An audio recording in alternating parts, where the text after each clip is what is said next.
All right. For the first question, does the media consume or shape our stages of development or determine if we're truly adulting?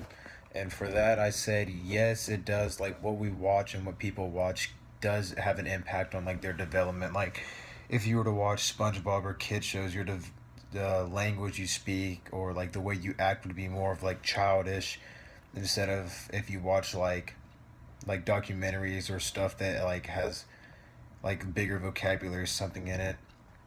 And for the second part is, do we need to consume our literary vegetables or fairy tales suitable for all ages? For that, I think we do need to consume our literary vegetables, but don't get too caught up in them where you can't still enjoy life. Like, don't try and make that a priority where you just need to focus on being an adult, just doing all that. You still need to have fun and still have fairy tales where you can still enjoy life and like still be able to joke around with people or have like a funny conversation with somebody.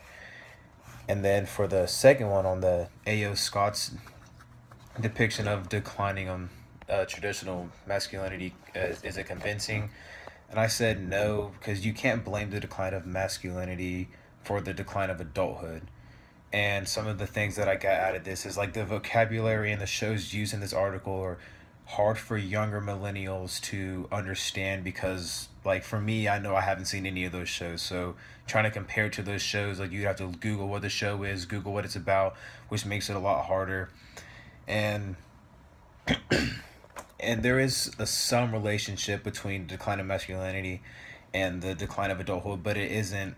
You can't blame the decline of masculinity for the decline of adulthood. And this article really doesn't explain like what masculinity is. You kind of gives like some examples from like movies and stuff, but it doesn't give like a full out definition of what masculinity is. But like adulthood, like what is adulthood?